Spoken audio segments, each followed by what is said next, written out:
Hello and नमस्ते। कैसे आप सब लोग? आई होप अच्छे होंगे। तो आज मैं बात कर रही हूँ how to stop overthinking. ये जो ज़्यादा सोचने की प्रॉब्लम है, इसको कैसे स्टॉप किया जा सकता है।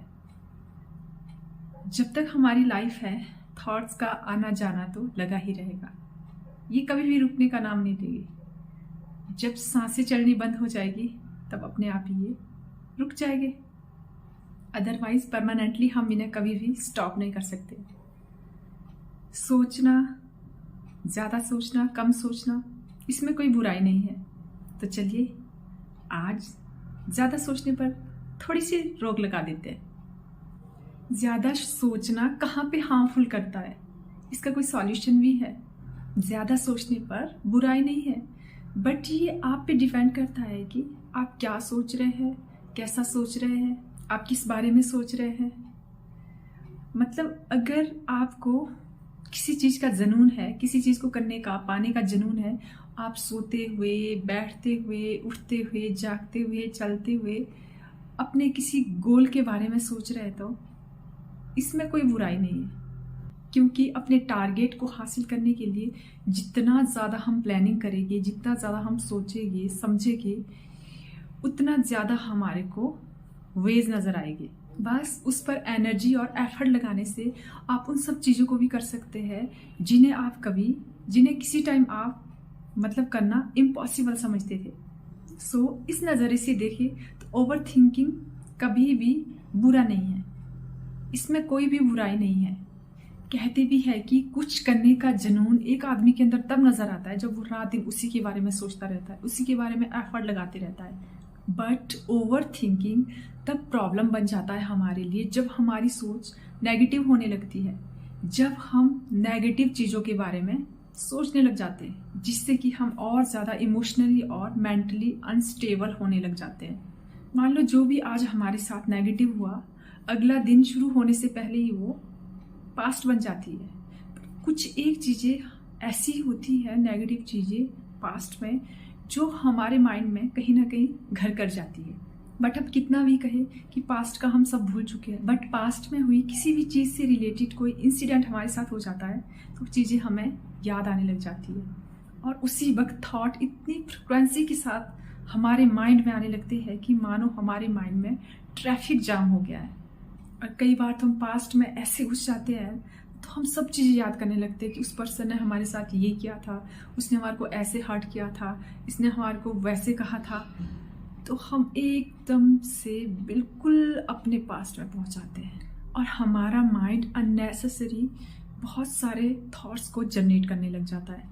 और जब ऐसी ही चीज़ें लाइफ में फ्रिक्वेंसी के साथ जल्दी जल्दी होने लग जाती है, तो आप कह सकते हैं कि आप ओवर थिंकिंग जैसी प्रॉब्लम को फेस करने लग रहे हैं, और इस कंडीशन में वो आपके लिए बहुत ज़्यादा हार्मफुल हो सकता है। सेकंड थिंग इज़, अगर आपके पास बहुत सारा काम है, आप बहुत ज़्यादा बिजी रहते हैं, तो शायद आप लोगों को जज नहीं कर सकते, आप लोगों को जज करना बंद करते हैं, जो कि एक बहुत अच्छी बात है। क्योंकि हर टाइम किसी ना किसी को जज करते रहना हमारे माइंड को बहुत ज़्यादा वीक बना देता है। ये सोच के कि कौन कैसा है, कौन हमारे बारे में क्या कहता है, क्या मिलेगा हमें किसी को जज करके? कुछ भी ना। जज करना है तो हमें अपने आप को करना चाहिए कि मैं क्या कर सकता हूँ, क्या नहीं, मेरे अंदर क्या क्वालिटी है, क्या नहीं। एंड थर्ड थिंग इज, जो कि आई थिंक जो हमें ओवर थिंकिंग होने का रीज़न देती है, वो है बस कुछ काम नहीं और बैठे बैठे अजम्पशन लगाते रहो लोगों पर कि दूसरे हमारे बारे में क्या बात करते हैं, उसने हमारे बारे में क्या सोचा है। ये बहुत फ़र्क पड़ता है, बहुत ज़्यादा फ़र्क पड़ता है इसका हम पे। अगर मान लो बात हुई, कोई नेगेटिव बात हुई और वो ख़त्म भी हो गई, बट फिर भी हम उसके बारे में सोचते रहेंगे कि वो मेरे बारे में क्या सोच रहा है, मैंने क्या कहा। खुद की इमेज खराब होने का इतना डर क्यों? जो आप है वो है, उसे कोई बदल नहीं सकता, आप ही बदल सकते अपने आप को। सिर्फ सोचते रहने से कुछ भी नहीं बदलेगा, कुछ भी नहीं। दूसरी चीज़ कि हमसे कोई गलती हो गई है, कोई भी गलती हो गई हमसे, उसके बारे में सोचते रहना, काफ़ी लॉन्ग टाइम तक उसका गिल्ट अपने माइंड में बिठा के रखना, ये हमारे माइंड पर हार्मफुल इफेक्ट डालता है, जिसकी वजह से हम अपना स्लीपिंग प्रॉब्लम भी हम फेस करते हैं। ओवर थिंकिंग की वजह से हमारा दिमाग, हमारा माइंड इतना वीक हो जाता है कि अपनी लाइफ में हम कोई भी डिसीज़न कॉन्फिडेंटली नहीं ले सकते, और हमारी इसी बात का फ़ायदा दूसरे लोग बहुत अच्छी तरह से उठा लेते हैं। ये प्रॉब्लम कहाँ से शुरू होती है और हमारे लिए ये कैसे हार्मफुल है, अगर हमें ये पता चल जाए तो बात रहती है इसके सॉल्यूशन की। मतलब कैसे सॉल्यूशन कैसे निकाल सकते हैं हम इसका।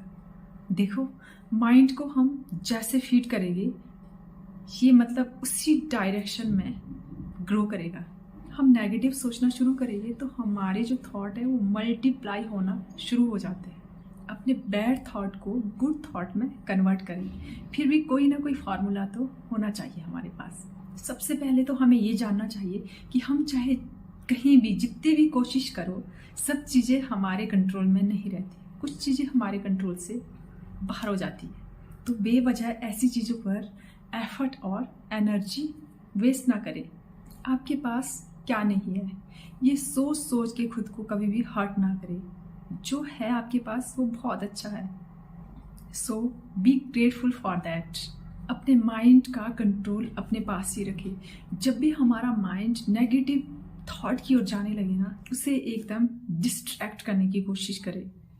जैसे ही आपको लगे कि आपका माइंड नेगेटिव थॉट की ओर जा रहा है, अपने आप से कहे कि ये मैं क्या कर रही हूँ, ये मैं क्या कर रहा हूँ। इसका रिजल्ट तो ज़ीरो है।